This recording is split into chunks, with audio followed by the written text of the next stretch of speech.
Look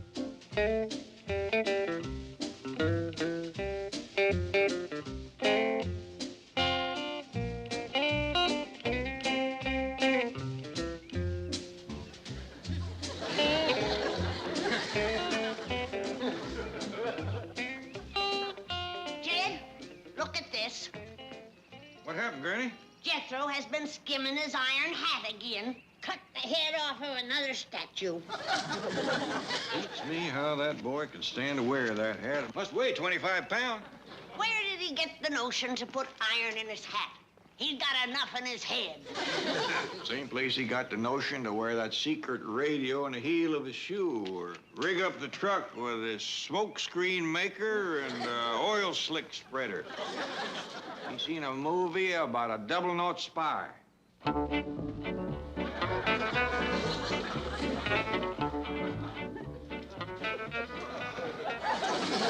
Phew. Rascal sure presses on a feller's brain. Hi, Granny. I like my spy coat. Doggone my secret radio.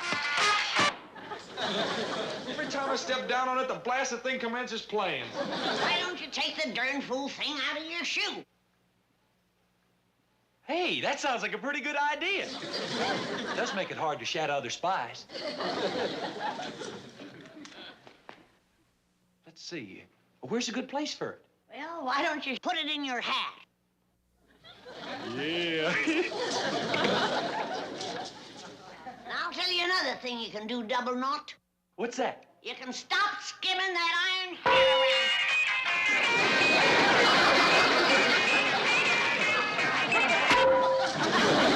Granny, that sets a feller's head to throbbing. Any more hat skimming, and I'll set your other end to throbbing. Granny. Now, you get your Uncle Jed down to the bank. Ain't you coming? No, I ain't.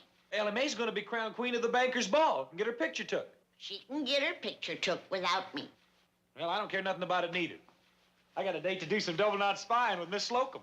Who's Miss Slocum? Well, she's the girl Ellie beat in the beauty contest. She works down to Mr. Cushing's bank. Well, you get your Uncle Jed down to Mr. Drysdale's bank. And don't eject them into no tree while doing it. Yes, ma'am. Tie your shoe first. You might fall down and hurt yourself. That's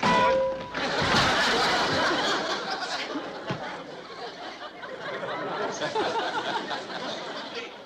Hey, Uncle Jed. Hey, Uncle Jed. Help me get my iron hat off. All right, boy, hold steady now.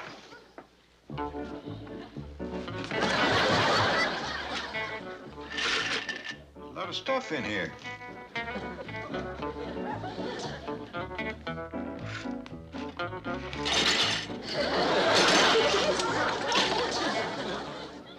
Doggone! There goes my secret radio. All right, Miss Clampett, on the count of 3, let's have a nice big smile. 1, 2, 3. Mr. Drysdale, I wonder if I could get one picture where you aren't standing next to the Queen. Of course. Where would you like me to pose? I have an idea. I'll be looking out the window, and then you get my profile. How's this? Great. Don't move. Nice big smile. Chin up a little. Good. Hold it. Now, smooth back your hair. Good. There we are. Now, just one more. And would you sit on the edge of the desk and just cross your legs so we can see those beautiful legs? That's right. Well, I never thought of myself as having... Do what? Clampett is here, Chief. Howdy. Howdy, Paul. How do you like my queen get-up?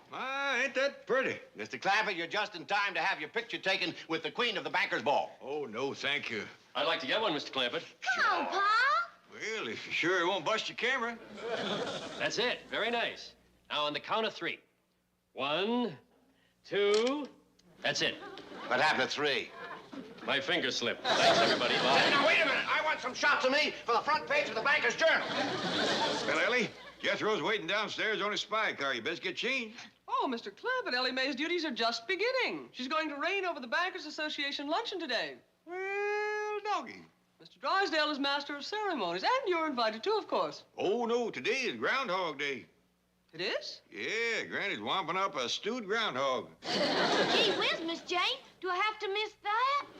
Well, Well, now, don't let that fret you, Ellie Mae. When you get home for supper tonight, you can have groundhog hash.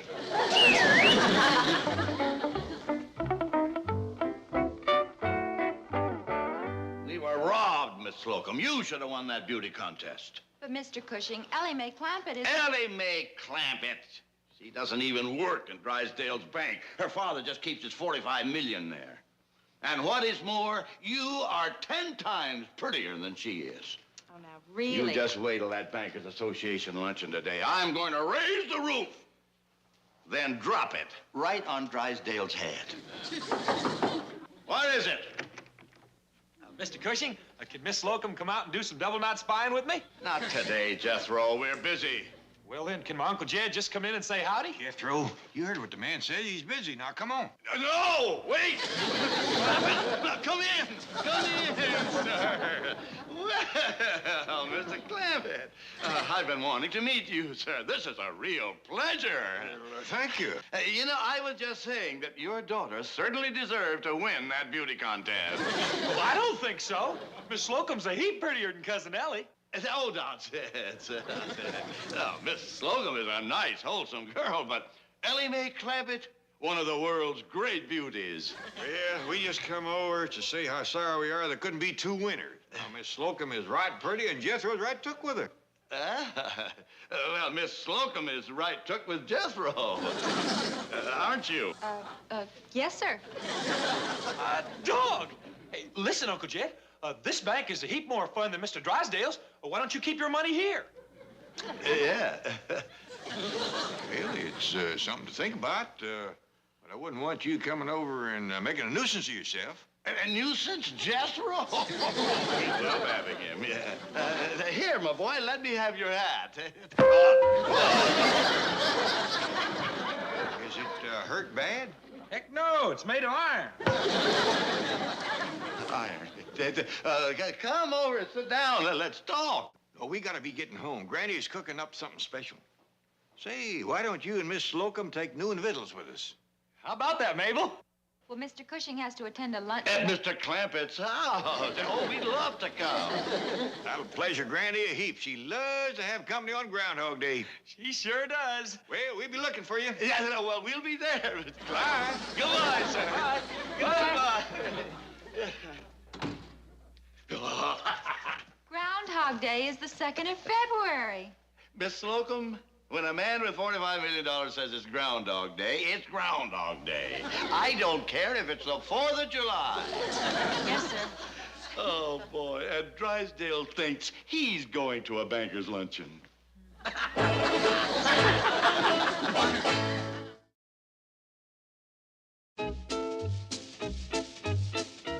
And now, ladies and gentlemen, I have the honor to present our beautiful queen, Her Royal Highness, Miss Ellie Mae Clampett.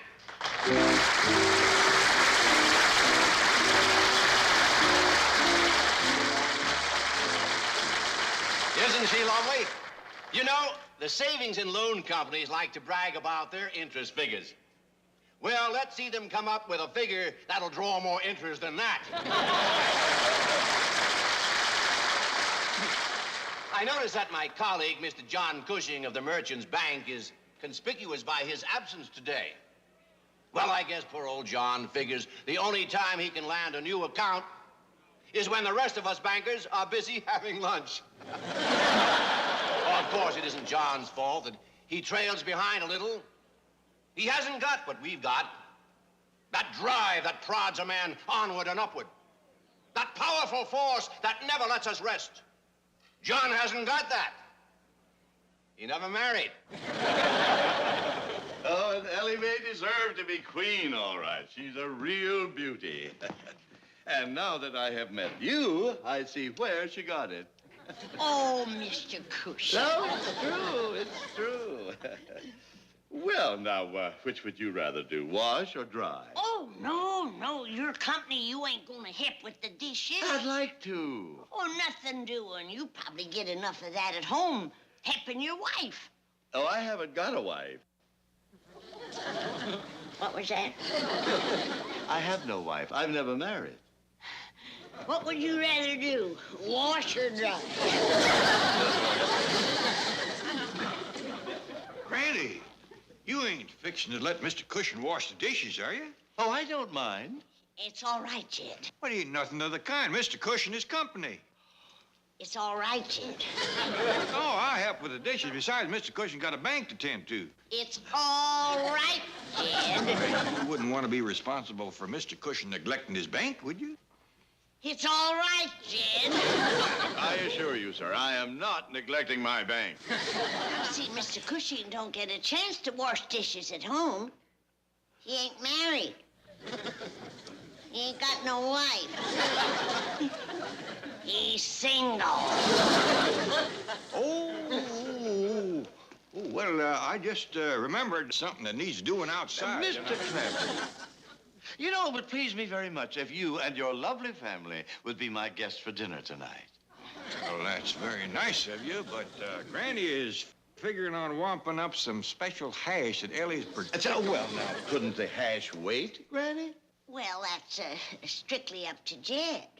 Well, how about it, Mr. Clampett? May I take your family out to dinner tonight? Well, And it's all settled. What time? How about 7 o'clock? Dandy!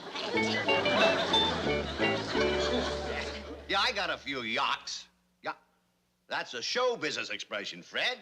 Fellas like Hope and Benny and myself say that when we get big laughs. Come in. I came by to pay off our bet, but your secretary's gone. Oh, yeah, she's out driving the queen around. Talk to you later, Fred. The loser just walked in. Well, John, we certainly miss you at the luncheon today. Your office said you're out working on a new account. That's right. Oh, I made a few jokes about it at the luncheon, but in all sincerity, good luck. I hope you'll land it. Well, thank you, Milburn. I'm going to do my best. That's the old pepper, Johnny boy. Now, just because you're trailing my bank by a few million, don't get discouraged. A fella has to go out and hustle for new business. Now, you take my Clampett account. All right. 3 years ago, when I landed that account, I was right where you are, trailing the big boys. But I'm up there now, Johnny, and I'm going to stay there. You know why? Because I think on my feet. I'm fast. I roll with the punches. I ain't no end to feint, to jab, to clinch. Look, Milburn, I just came by to pay off the bet. Now, you see, there is a perfect example of fast thinking on my part. Your bank had that beauty contest in the bag with Miss Slocum. And then, wham, wham! I came up with Ellie Mae Clampett, and you were down for the count. Here's your check. Well, now that's all over, I'll tell you something. I gave you a little low shot there because Ellie doesn't really work for me. But you know the saying, all's fair in love, war, and banking. I never heard that. Who said it? I did. And it's a good one to remember when you're up against the champ.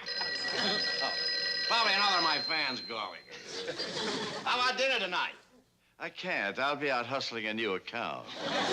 Good for you. A big one? The biggest. Nah, it couldn't be. Hello? Oh, Harry. Oh, yes, I got a few yachts. Yacht, that's a show business expression, Harry. Fellas like Red Skelton and myself say that when we get big laughs. Cousin Bessie, it's time for breakfast. Where are you?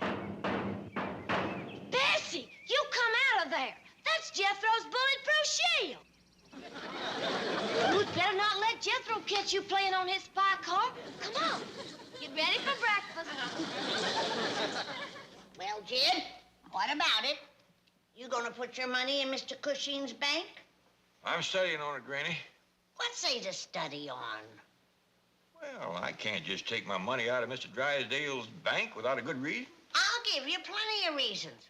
Has Mr. Drysdale ever took us out like Mr. Cushing done last night? Has Mr. Drysdale ever brung me a orchid? Has Mr. Drysdale ever danced with me like Mr. Cushing done? Well, no, Granny, but Mr. Drysdale's got a wife. Mr. Cushing's a single man. There's the best reason of all. Looky who's here to see you. Good morning. Good morning. I hope you'll forgive my barging in like this, Mr. Clampett. Well, no, glad to see you. Sit down. No. I just happened to see these American beauties in the florist's window, and they reminded me of the roses in your cheeks. Oh, Mr. Cushing. John. Mr. Cushing brung me a box of candy. I'm going to share it with Cousin Bessie.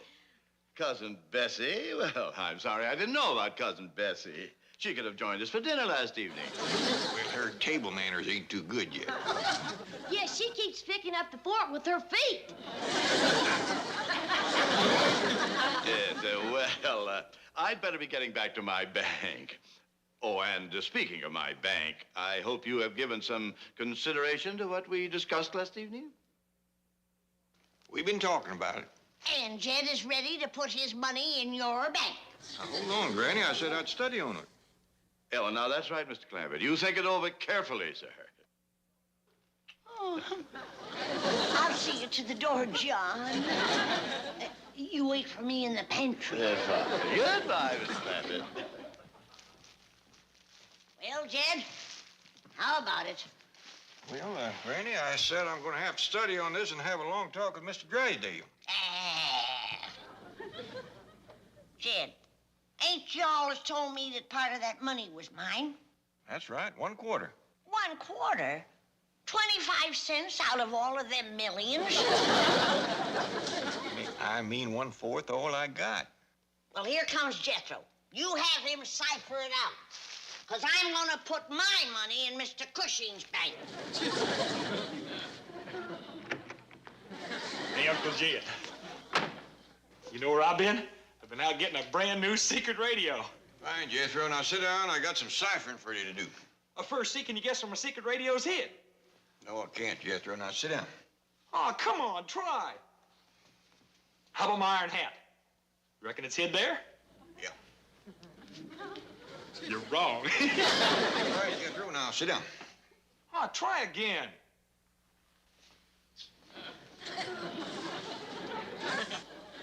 It's in your pocket. Which one? One with your hand in it. Wrong again. You give up? Yeah, Jethro. Now sit down and get to ciphering. Look at here. It's what you call a secret wrist radio. Jethro got my ciphering done? Not yet, Granny. Jethro, sit down and get a pencil and paper. Ain't that the double knot end? I bet you I'm the only spy in the whole world that's got a radio like this.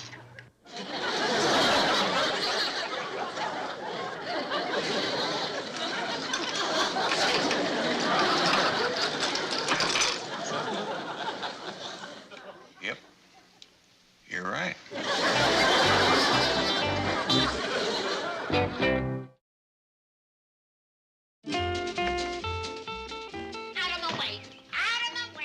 Where you going? I'm going to Mr. Drysdale's bank to get my money. Now stand clear. Jethro ain't gonna like you driving his spy car. What Jethro don't like, he can lump.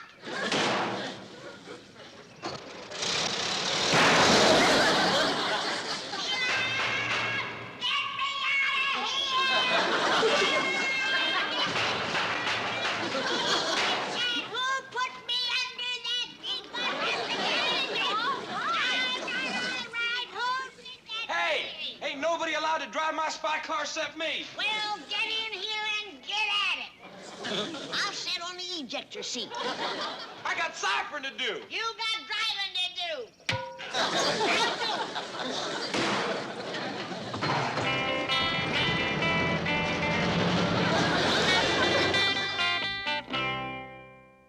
You want what? I want my share of Jed's money. Jethro said it's somewheres around $11 million. Now, what in the world would you do with $11 million? That's for me to know and you to find out. Now let's have it. In here? In here. Granny, have you been at your rheumatism medicine again? No, I ain't. Get your finger out of my face and commence giving me my money. Oh, well, all right. There, all right. Now, if you need any more, you just let me know. How much was that? $30. Well, I'm letting you know I need more. Why don't you let Miss Hathaway drive you home, eh? Mr. Drysdale, are you gonna give me my money or ain't you? Of course. Now, you run along. I'll drop by this evening, and we'll talk about it. Happy to see you, Chief. Oh, good. What are you doing here? Ellie told me what you was up to. Well, I'll tell you something that she ain't told you. Mr. Drysdale won't give me my money. He's been slippery-footing around here like a hog on ice.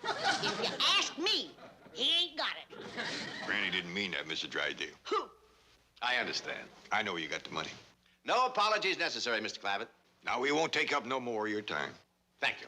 Just give her the money and we'll go. $11 million? Whatever 1/4 of all I got comes to, that's her share. See? He ain't got it. Granny, you got the money, ain't you, Mr. Drysdale? Of course, but... Well, then, go ahead and give it to her.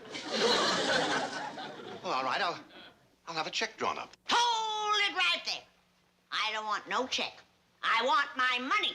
Cash. Cash? Cash. We do favor cash. But I haven't got $11 million. You see, I told you, he spent it. He ain't got it. If you ask me, you've been slicker, Jed. Now, Granny, how much have you got, Mr. Drysdale?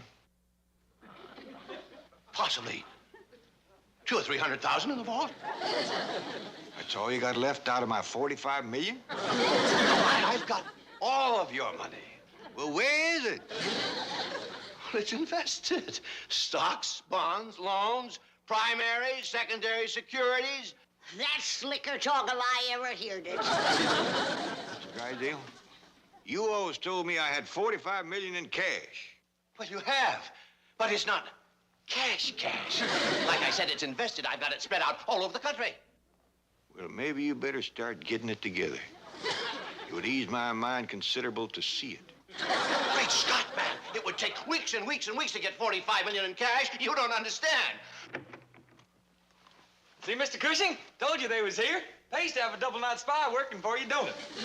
Indeed it does. John, Mr. Drysdale won't give us our money. Really? Well, we'll see about that. You're behind us, Cushing, you pirate. Control yourself, Milburn. To quote the champ, all is fair in love, war, and banking. Now let's get busy and transfer that account, shall we? Oh, it was beautiful, Harry. Beautiful. I left Drysdale on the field of battle a broken man. Come in. Howdy. Oh, I'll talk to you later. Howdy, John. Howdy, Mr. Cushing. Well, hello. Come in. Welcome. Well, what can I do for you? Did you get our $45 million from Mr. Drysdale? Every cent of it. It's all safe and sound right in the merchant's bank. Well, that's dandy. We'd like to see it. In cash. But I haven't got it. Well, Granny? Dogged if he didn't go through it quicker than Mr. Drysdale. I think we'd be better off back with him. Wait, come back. Let me explain. No, you see, it's all invested. I have it in stocks and bonds.